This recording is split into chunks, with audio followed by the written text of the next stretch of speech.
polished marble floor of the Stamford Superior Court was cold, but the hand Erica Hayes held was warm.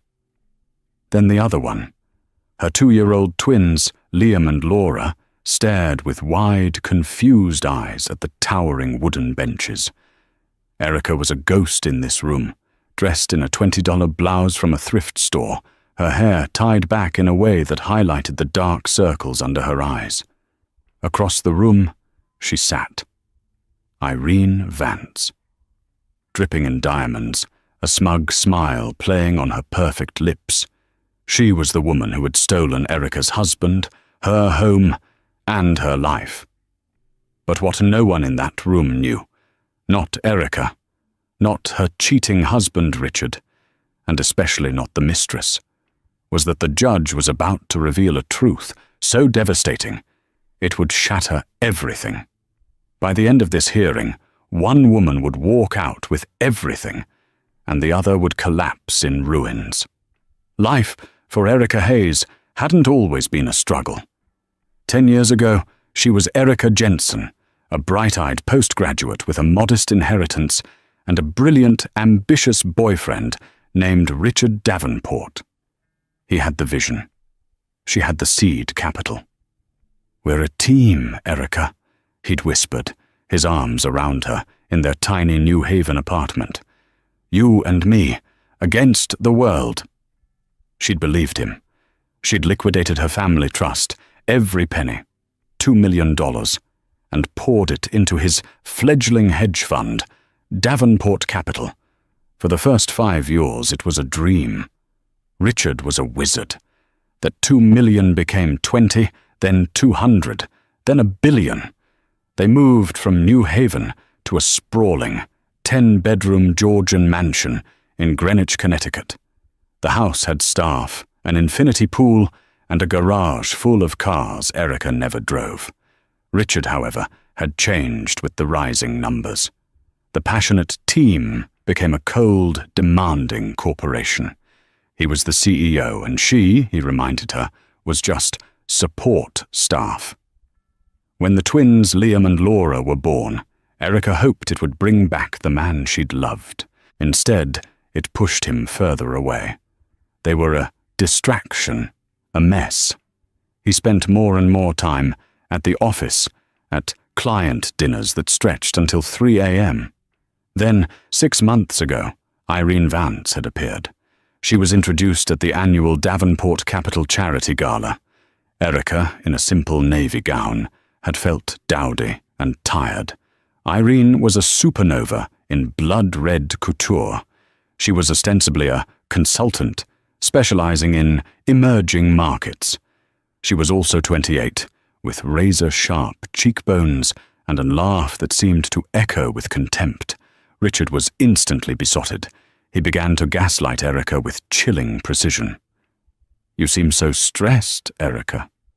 Are you feeling all right?" he'd ask, his eyes cold, while his phone buzzed with texts Erica knew were from Irene.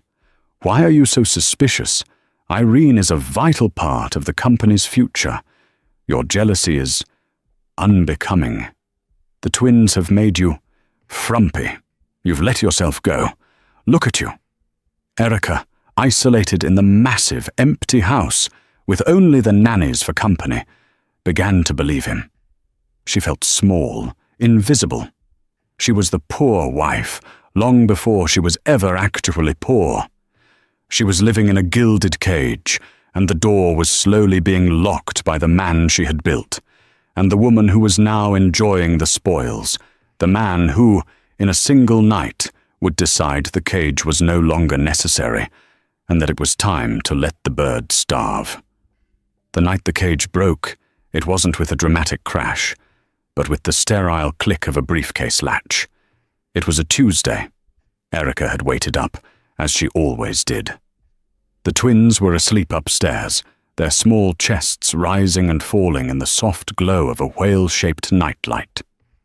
Richard walked into the grand foyer at 1:15 a.m. He didn't look tired, he looked energized, his cheeks flushed. He was wearing a new tailored Tom Ford suit. He smelled faintly of Chanel No. 5. a scent Erica never wore, but which she had smelled on Irene at the gala. "We need to talk," he said, not looking at her, loosening his silk tie. "Richard, it's so late. I was worried," Erica started. He held up a hand. "Stop, just stop the whole wounded wife routine. It's boring." He walked past her into his vast, mahogany-paneled study and sat behind his desk. He was treating her like an underperforming employee. "I've filed for divorce, Erica." The words hung in the air, sucking the oxygen from the room. Erica grabbed the back of a leather chair to steady herself. What are you? "Richard, we have children. You can't just—" "I can and I have," he snapped. Us. It's been dead for years. I'm done." "It's her, isn't it? It's Irene." Richard almost smiled. "Irene understands me. She's my equal. You were a fine starter wife, Erica. But you're not built for this level. You're holding me back." The cruelty was so pure, it was breathtaking. "Holding you back," Erica's voice cracked. "My family's money started you. That money you and she are spending." "Ah, the money," he said, leaning forward. "That's the other thing.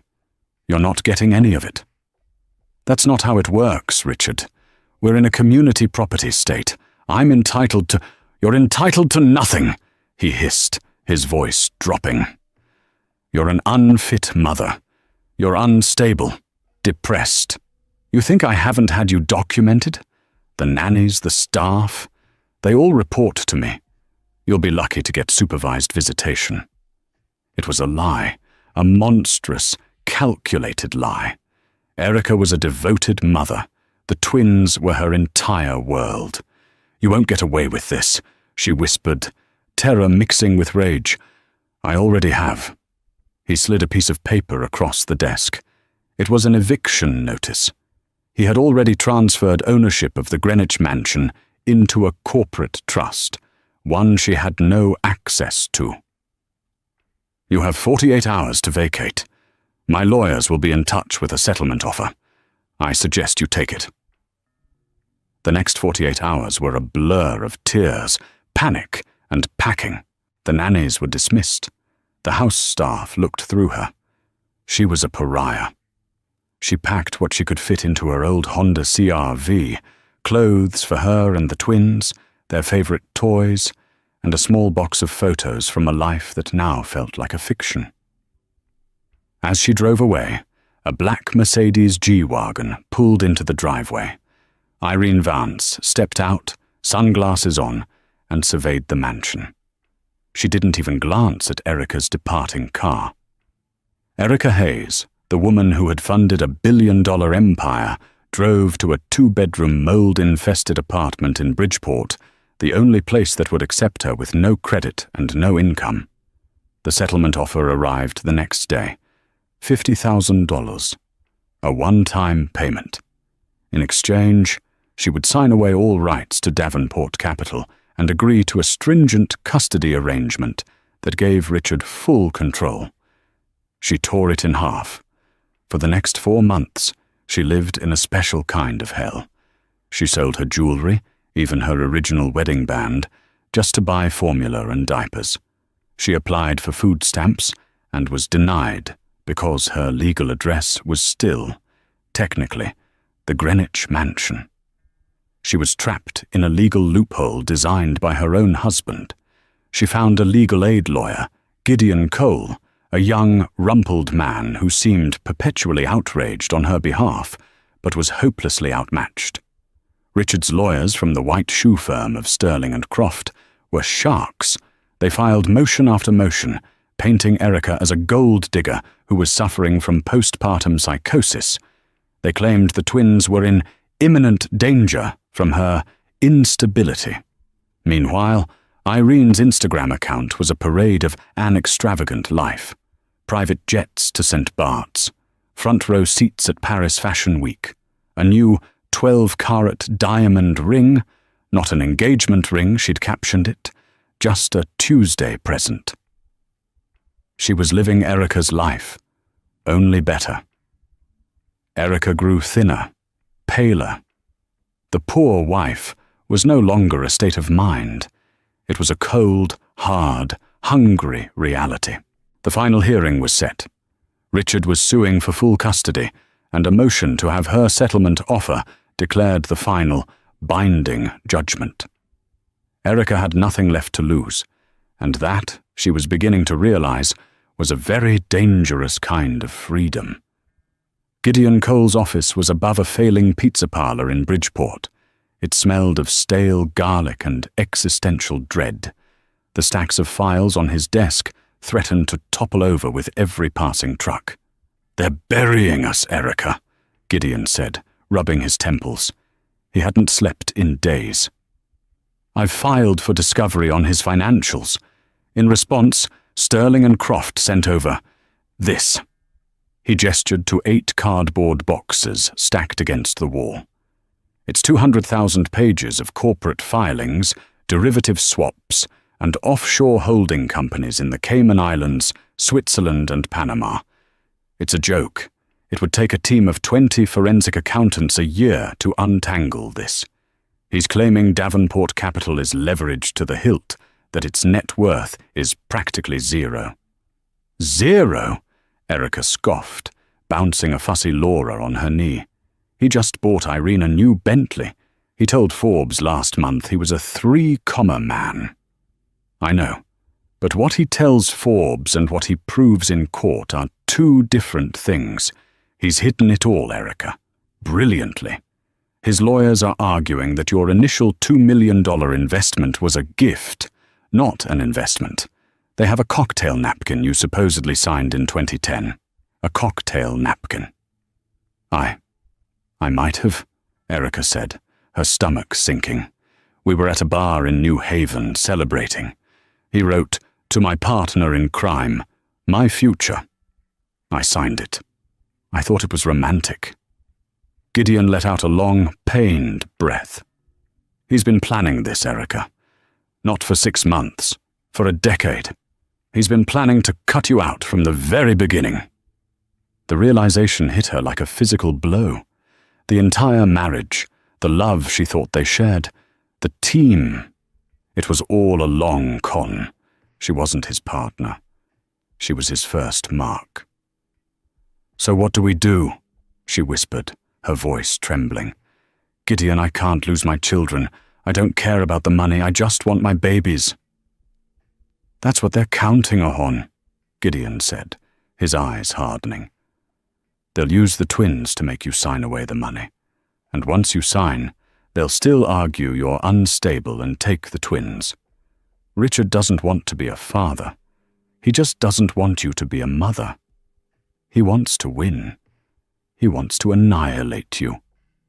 The pretrial depositions were a form of psychological torture. Marcus Sterling, Richard's lead counsel, was a silver-haired viper with a voice like polished gravel. He questioned Erica for 8 hours. "Mrs. Hayes, isn't it true you left your children unattended for 2 hours on October 14th? "No, I was in the apartment. I was taking a shower. They were in their cribs, asleep. A 2-hour shower. Would you say that's normal behavior, or would you say it's indicative of a depressive episode? Isn't it true you were seen screaming at your children in public at the Stop and Shop on Main Street? No, Laura was choking on a grape. I was screaming for help. I was terrified. So you were screaming. Thank you." He twisted every act of motherhood, every moment of fear and exhaustion into a weapon against her. He painted a portrait of a woman unhinged, a woman incapable of caring for her children, a volatile gold digger furious that the money tap had been turned off. The court appointed a child psychologist.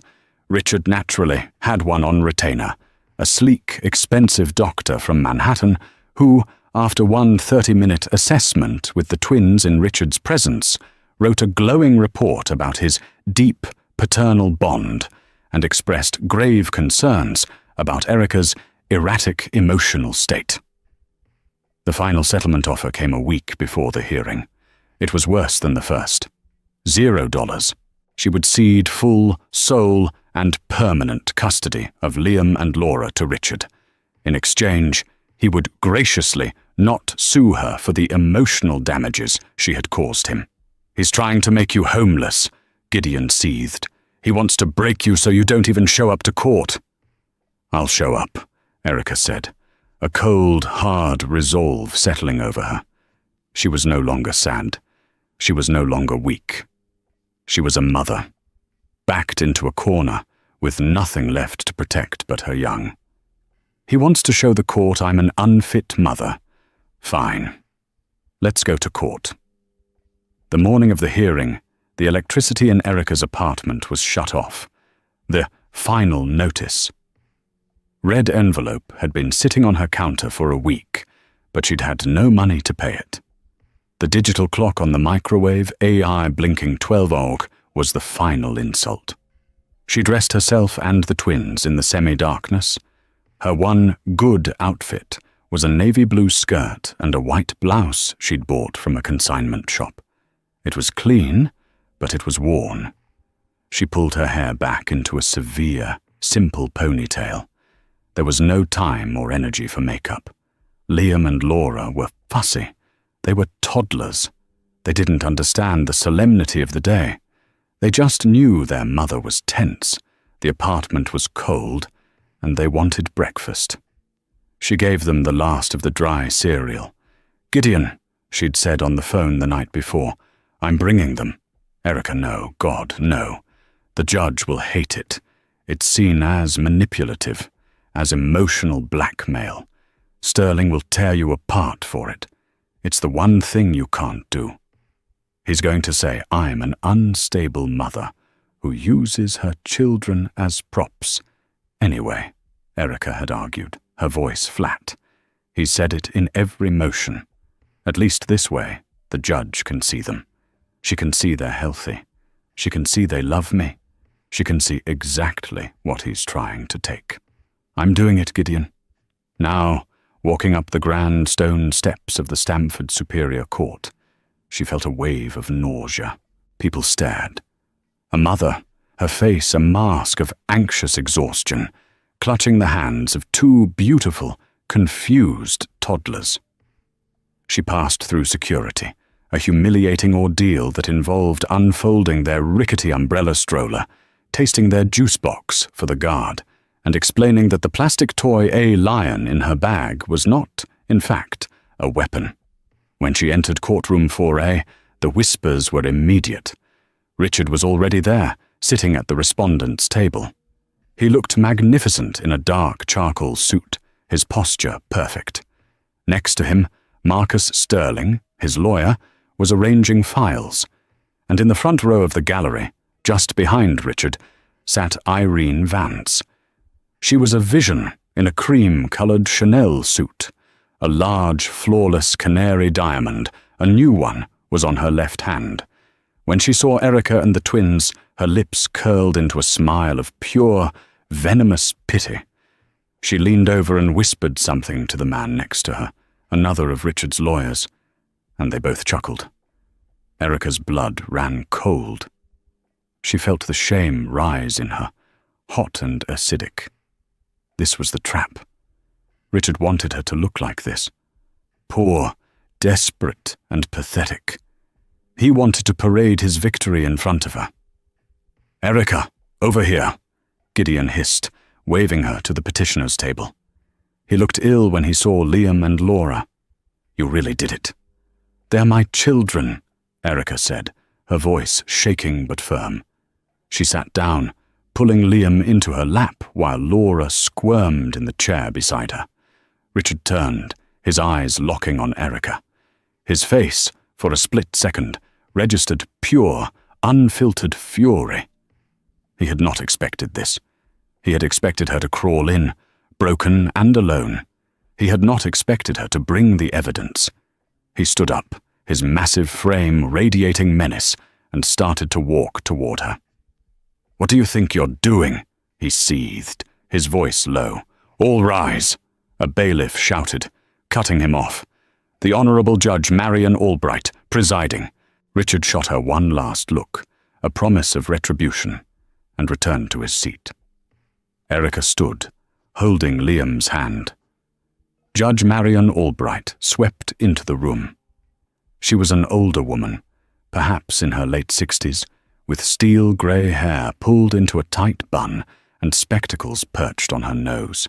She was known as the Hammer. She took no nonsense, was famous for her withering cross-examinations, and was utterly immune to the wealth that so often intimidated other judges in this district. She sat, looked at the file, and then looked up, her gaze sweeping the room. Her eyes landed on Erica, then on the twins. Her expression was completely, terrifyingly, blank. She did not acknowledge them. "Mr. Cole," the judge said, her voice crisp, "are your clients prepared to begin?" "We are, Your Honor," Gideon said. "Very well." She looked at Richard's side. "Mr. Sterling, you may begin." Erica's heart hammered against her ribs. She pulled Liam closer. It had begun. "Your Honor, members of the court," Marcus Sterling began, rising with the fluid, practiced confidence of a man who billed $2,000 an hour. "We are here today for a simple, if tragic, matter: to protect the well-being of two innocent children, Liam and Laura Davenport." He paced slowly, his hands clasped behind his back.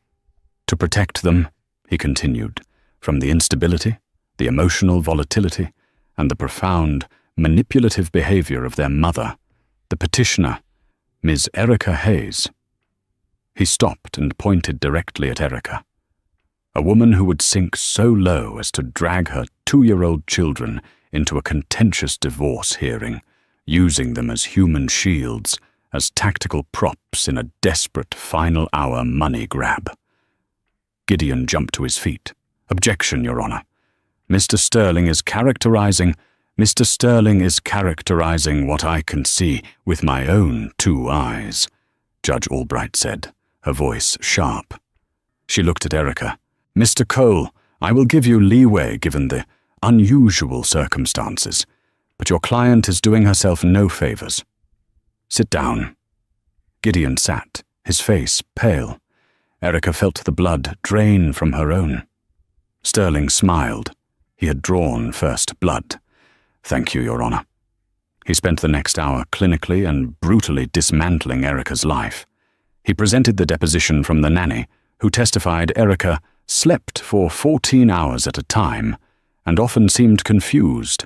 He didn't mention Erica had been suffering from a severe case of the flu that week.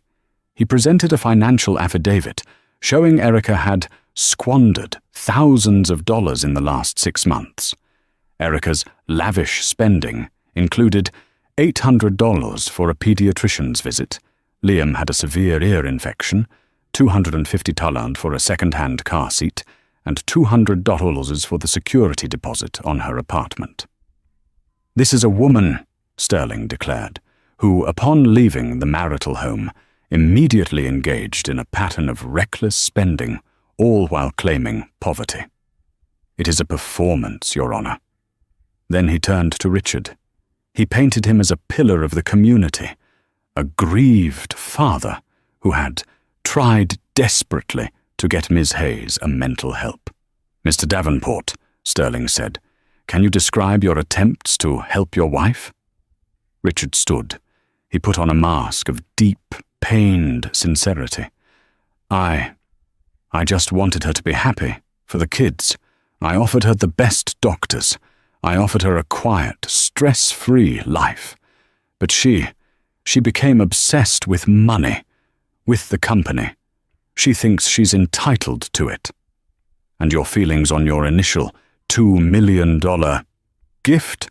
"Objection," Gideon shouted. "It was an investment, not a gift."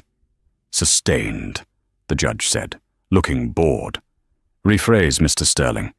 "Your Honor, we have here a document signed by Ms. Hayes in 2010, acknowledging the funds as a token of partnership, with no attached equity or repayment terms, a gift in common parlance." He submitted the cocktail napkin. Judge Albright looked at the laminated napkin with disdain. "And now," Sterling said, moving in for the kill, "Ms. Hayes is demanding, what is it, Mr. Cole, 50% of $1 billion enterprise? An enterprise Mr. Davenport built from the ground up with his own blood, sweat, and genius.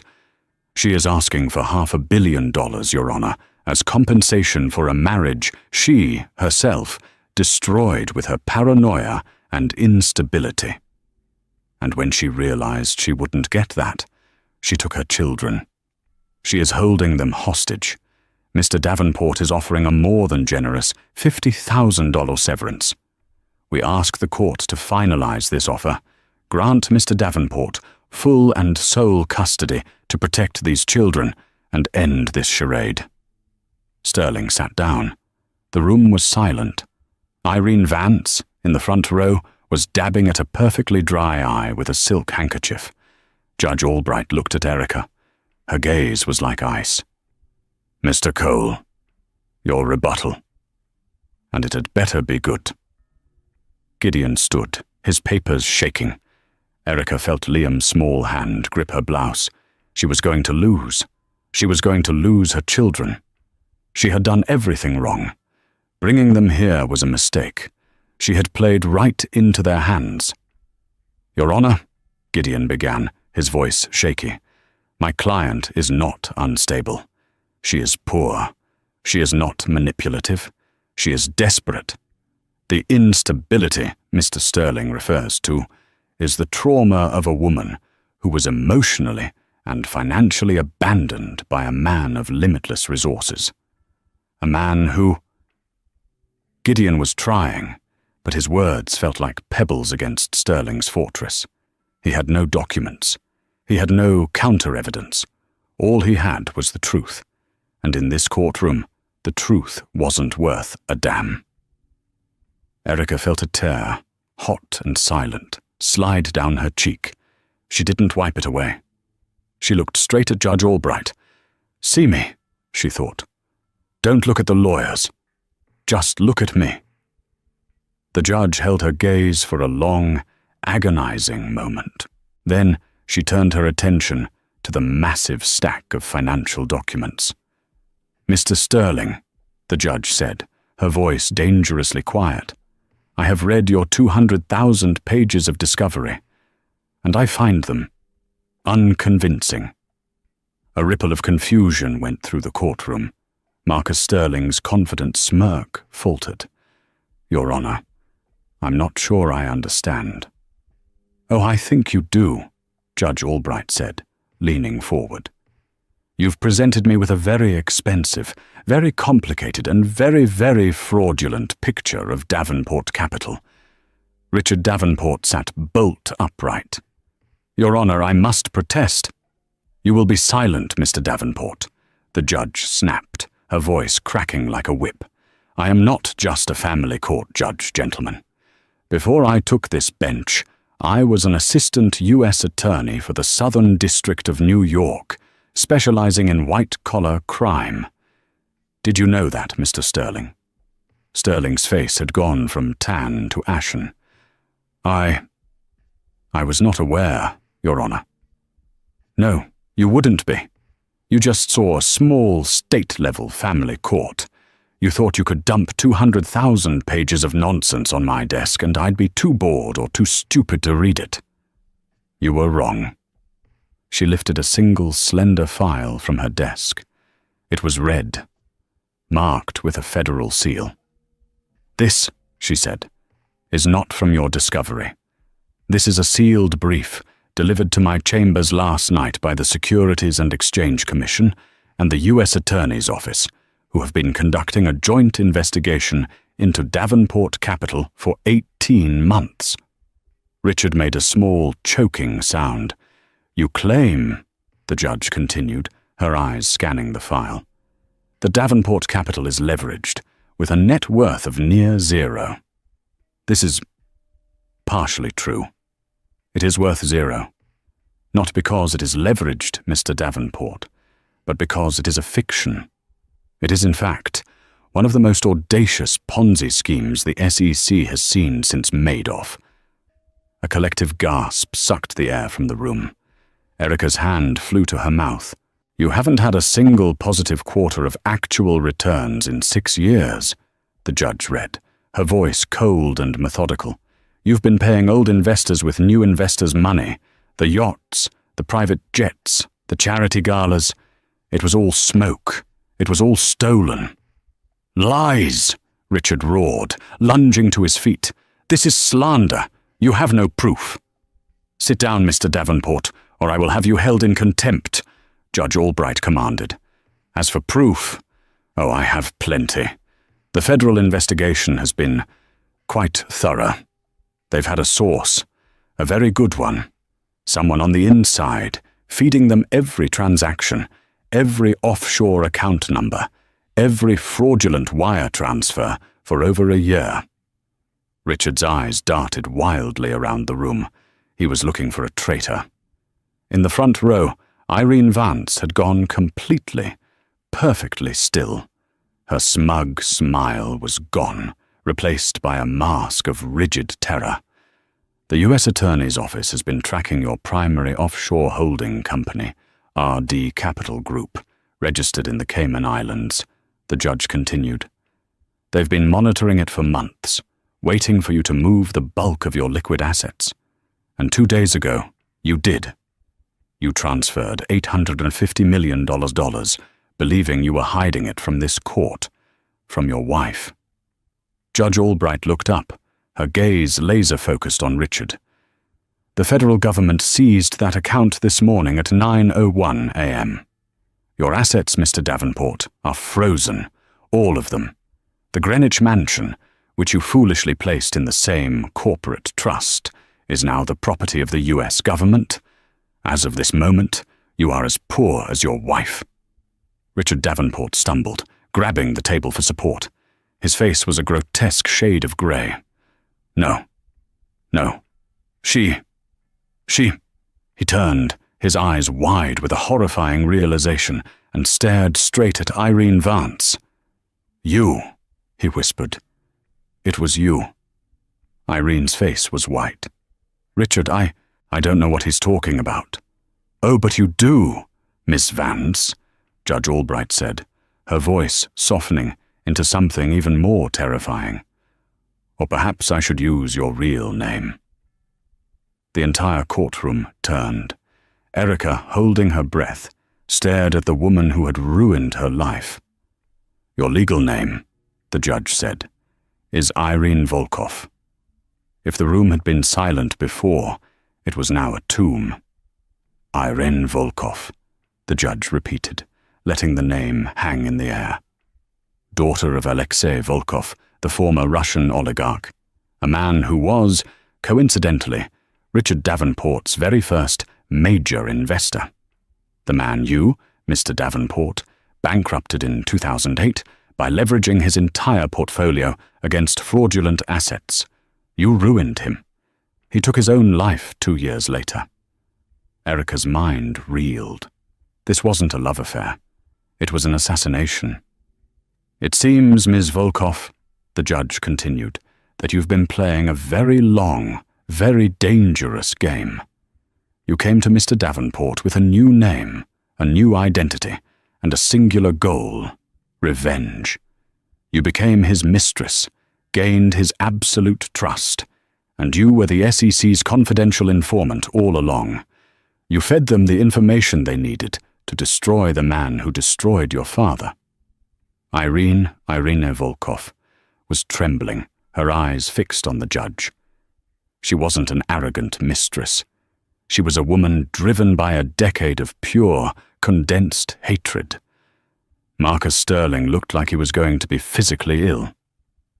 "Your Honor, in light of this, all of this, my client, we concede."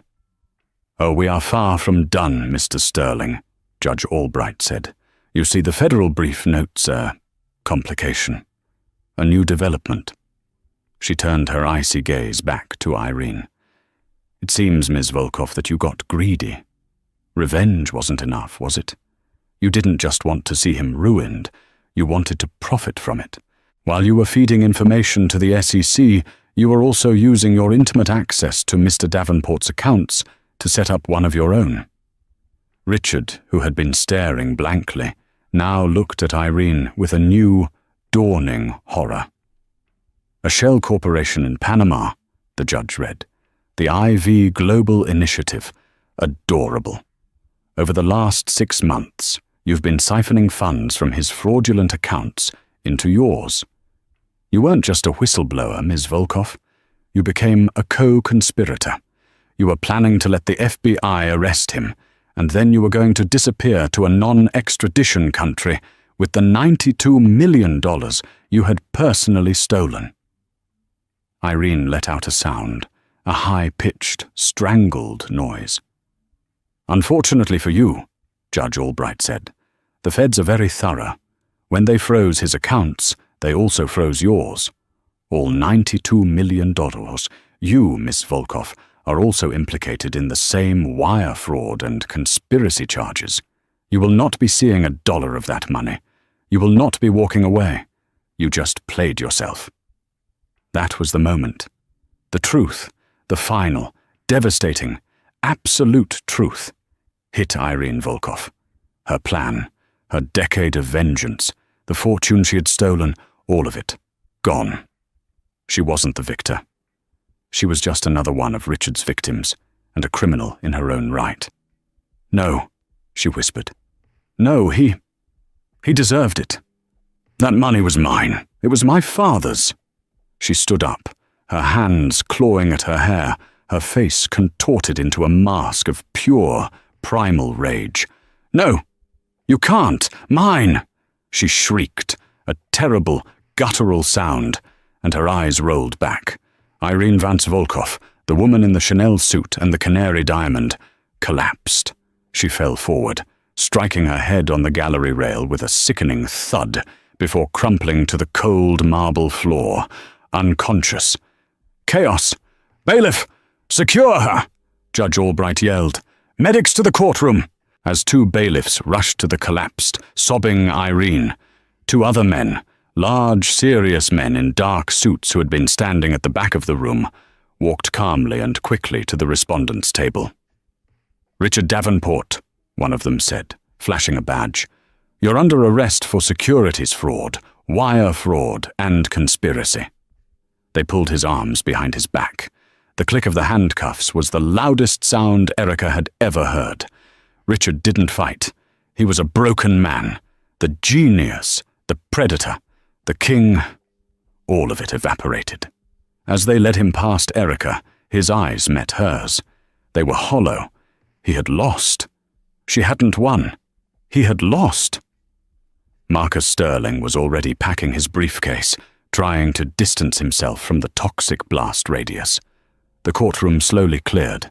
Medics wheeled Irene out on a stretcher. Richard was gone. The gallery was empty. It was just Erica, her 2 children, a stunned Gideon Cole, and Judge Albright.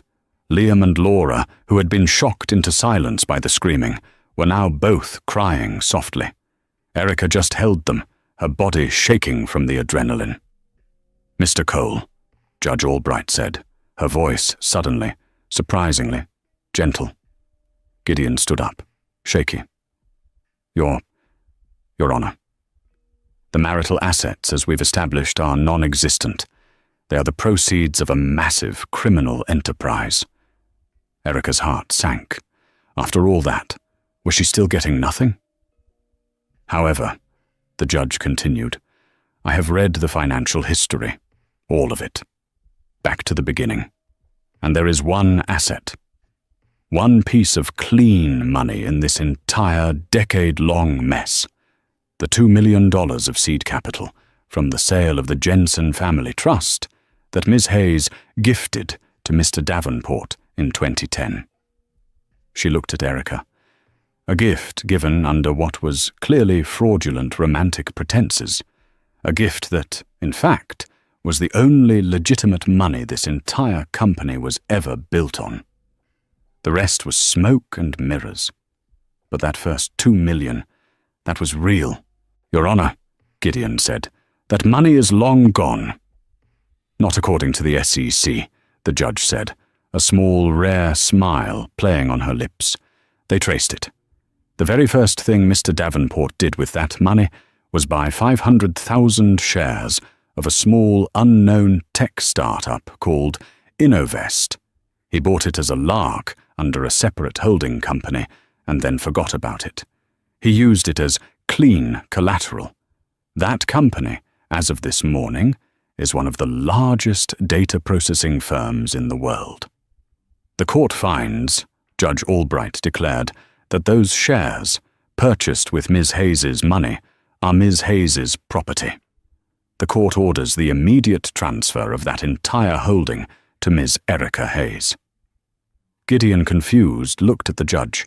"Your Honor, what is the value of that holding?" Judge Albright took off her glasses. "As of the market's close yesterday, Mr. Cole, it's valued at $87 million. Gideon Cole collapsed into his chair. Erica Hayes just sat there, clutching her children. She had come to court this morning a poor wife, terrified she would lose her children, her electricity shut off. She was leaving as one of the wealthiest women in the state. She looked at Judge Albright, who simply nodded at her. "Ms. Hayes, you have your children. You have your life back.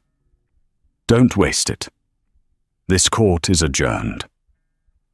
Erica walked out of the courthouse, not through the front doors where the press was now gathering like sharks, but through a private side exit. She held Liam's hand, and Laura was in her arms. The sun was bright. She took a deep, shuddering breath. It was the first clean breath she'd taken in 10 years. She was no longer a poor wife. She was just Erica. And for the first time, she was free. The moment the courtroom door clicked shut, Erica's knees buckled. It wasn't relief. Not yet. It was the sudden, crushing weight of the adrenaline leaving her body, the invisible armor she had worn for 6 months, disintegrating all at once. If she hadn't been clutching Laura to her chest, she would have fallen. I, she stammered, looking at Gideon. Gideon Cole himself was pale, his hands pressed against the wall as if to hold himself up. He looked at her, his eyes wide with disbelief. $87 million, Erica. 87. I think I need to sit down. No, wait, I need to call someone. Who do I call? A broker? A lawyer? I am a lawyer. Oh my God. Gideon, Erica said, her voice a reedy whisper. My power is out. I can't go home. I don't have any food for the twins. The mundane, brutal reality of her poverty collided head-on with the abstract, absurd number the judge had just quoted. Gideon stared at her, the fog of shock clearing from his eyes, replaced by a sudden, fierce clarity. Right, okay. First things first. He pulled out his phone, his hands still shaking. You're not going back to that apartment. Ever. Give me 1 minute. He made a call, his voice low and firm, speaking to his very small firm's managing partner. Bill? Yeah, it's Gideon. Listen, you're not going to believe this. No, just... Listen, I need the firm's credit card. The high-limit one. Yes, the one for client emergencies. Well, this is the client emergency to end all client emergencies. Just do it. I'm booking the presidential suite at the Delamar. Yes, in Greenwich. No, it's not a joke. I'll explain later. We just won. No, I mean, we won. He hung up and looked at Erica. A car will be here in 5 minutes, a private one. We're getting you and the twins out of here before the press realizes what just happened and who you are. The ride to Greenwich was a silent, surreal blur. Erica sat in the back of a black Cadillac Escalade, the twins strapped into brand-new, top-of-the-line car seats the driver had produced from the trunk. Liam and Laura, exhausted by the crying and the tension, had fallen asleep, their cherubic faces finally peaceful. Erica just stared out the window, watching the rundown landscape of Bridgeport melt away into the manicured, autumnal beauty of the Gold Coast. Less than 24 hours ago, she was a pariah in this town. Now she was returning, not as a poor wife, but as something else entirely. She didn't know what. The Delamar Hotel was all waterfront views and hushed luxury. The staff, at Gideon's insistence, was discreet. They were ushered through a private entrance to a suite that was larger than her entire apartment building. It had 3 bedrooms, a living room with a fireplace, and a kitchen stocked, per Gideon's frantic call, with milk, fresh fruit, chicken nuggets, and 3 different kinds of macaroni and cheese. While the twins napped in a plush king-sized bed, Erica took her first shower in days, a real one, with water pressure and expensive-smelling soap. She scrubbed her skin until it was raw, trying to wash off the grime of the apartment, the courthouse, the humiliation, the last 10 years. When she emerged in a thick hotel robe, Gideon was on the balcony, on the phone. He was speaking with a man from a top-tier financial management firm. Yes, the assets are clean. Judge Albright's ruling was ironclad. The holding is entirely separate from the Davenport estate. She needs immediate, absolute asset protection and discretion. That is our #1 priority. He hung up and turned to her. They're moving fast. The transfer will be complete by morning. You're safe, Erica. It's over. Erica walked to the floor-to-ceiling window and looked out at the harbor. The shock was finally ebbing, and in its place, a single, sharp emotion rose in her throat. Rage. He was going to leave me with nothing, she whispered, her reflection staring back at her. He was going to let his children starve, just to win, just to annihilate me. Yes, Gideon said, standing beside her. He was. And her, Irene. Erica's hands clenched, all of it. A lie, a game. She never loved him. He never loved her. They were just 2 monsters, trying to destroy each other, and we were just collateral damage. Not anymore. The news was on the large TV in the suite. The sound was off, but the images were explosive.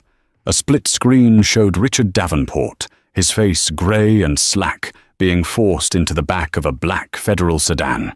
Next to it, Irene Volkov, strapped to a gurney, her face contorted in a mask of rage, being loaded into an ambulance, a U.S. Marshal by her side. The Chiron was stark. Golden Boy, a gilded cage, hedge fund king arrested in massive Ponzi scheme, wife awarded 87 leutemptos. Wife, Erica said, testing the word. It tasted like ash. I'm not his wife anymore. She turned away from the window, away from the news. She walked into the bedroom where her children were sleeping. She lay down between them, pulling their warm, small bodies close. She inhaled the scent of their hair, a mix of baby shampoo and the day's sweat. They were safe. She had done it. The $87 million was a number. It was security. It was power. But this was the victory. The steady, peaceful breathing of her children in a safe, warm room. Erica Hayes closed her eyes. She did not cry. She just slept. For the first time in a year, she slept a deep, dreamless, and profound sleep, as the empire her husband had built on lies burned to the ground just a few miles away. 2 years later, the name Davenport was synonymous with fraud, a cautionary tale whispered in the hedge fund canyons of Manhattan and the exclusive clubs of Greenwich. Richard Davenport's trial had been swift. Faced with mountains of evidence and the damning testimony of his own mistress, who had turned on him completely in a desperate, failed bid for a lighter sentence, he was convicted on all counts. The judge, citing the unprecedented level of arrogance and cruelty in his financial and personal dealings, had sentenced him to 35 years in a federal medium security prison. He would be 75 years old before he was eligible for parole. Irene Volkov's fate was just as grim. Her gamble had failed spectacularly. While she was given 10 years for her cooperation, she was also the target of a dozen civil lawsuits from the investors she and Richard had defrauded. She would be penniless and deported back to a country that no longer considered her a citizen upon her release. Her revenge had consumed her. But Erica Hayes was gone. She had legally reclaimed her maiden name, Erica Jensen, and she had vanished from the public eye as quickly as she had entered it. She had not returned to Greenwich. She had not bought a penthouse in New York or a villa in Italy. On a bright, cool morning in Burlington, Vermont, Erica walked her 5-year-old twins, Liam and Laura, to their first day of kindergarten. She wore jeans, a worn flannel shirt, and hiking boots. Her hair was shorter now, and her face, free from the stress that had aged her, looked vibrant and young. She held their hands, one on each side, as they chatted excitedly about their new teacher and the class hamster. "Okay, my loves," she said, kneeling to hug them at the school gate. "Be kind, be brave, and listen to your teacher. I'll be right here at 3 o'clock. I'm not going anywhere." She kissed them both and watched them run, two bright sparks of joy, into the school building. She stayed until they had disappeared inside. Her mansion was a restored farmhouse on 50 acres of wooded land with a view of Lake Champlain. It was comfortable, warm, and filled with books and art, and the messy, beautiful clutter of children's lives. But the house was not her life's work. Erica drove her modest Subaru to a clean, modern glass and wood building downtown. The sign on the front read, "The Jensen Hayes Legal Foundation." She had, in fact, done two things with her $87 million. The first was to place the bulk of it in a deeply conservative, ironclad trust for her children. The second was to use the rest to build this. The foundation had a singular, two-pronged mission: to provide elite, pro bono legal and forensic accounting services to victims of domestic financial abuse, and to fund scholarships for women, particularly single mothers, seeking to enter the legal and financial fields. She walked into her office. It was simple, with a large window and a desk covered in case files. Gideon Cole, looking sharp in a suit that actually fit, poked his head in. "Morning, Erica," he said. He was no longer the rumpled, garlic-scented lawyer from Bridgeport. Erica had made him the Foundation's chief counsel, and he had proven to be a brilliant, tenacious litigator when given the resources. "Morning, Gideon. How's the Miller case?" "We just filed the injunction," he said, a grim smile on his face. Her husband, another master of the universe type, tried the same Cayman Islands shell game Richard did. He didn't realize we'd hired the same forensic accountant the SEC used. We're freezing his assets by noon. She's safe. Her kids are safe. "Good," Erica said, a deep, profound satisfaction settling over her. "What's next?" "The first graduating class from our scholarship program at NYU Law is next month. They're asking you to be the keynote speaker." Erica thought for a moment. She hated public speaking. She hated the spotlight, but she knew what those women needed to hear. "Okay, I'll do it." "You're a long way from that courtroom, Erica," Gideon said quietly. "We both are," she replied, looking at a framed photo on her desk. It wasn't of her children. It was a copy of the laminated cocktail napkin from 2010. The one that read, "To my partner in crime, my future." It was a reminder that what started as a lie, what was intended as an instrument of her destruction, had, in the end, been the key to her liberation. Richard had been right. She was his partner in crime. She just happened to be the one who got away, the one who lived to tell the tale.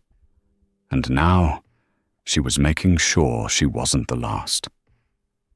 She turned to her computer, the quiet hum of the office, a peaceful counterpoint to the chaos of her old life. She was not a poor wife. She was not a victim. She was not even an heiress. She was Erica. And she was just getting started. What a story. It's a powerful reminder that the truth, no matter how deeply it's buried, always finds a way to the light. Erica walked into that courtroom with nothing but her children and her dignity, while Richard and Irene sat on a throne of lies. But in the end, the very foundation of their power, their deception and their greed, was what caused their spectacular collapse. Erica's story shows us that true wealth isn't in offshore accounts or diamond rings. It's in resilience, integrity, and the unbreakable love for your family. She didn't just win her case. She reclaimed her entire life, a life that was stolen from her, and one she now gets to build on her own terms. What do you think of Judge Albright's final decision? Was it justice, or was it a miracle? Let us know your thoughts in the comments below. We read every single one.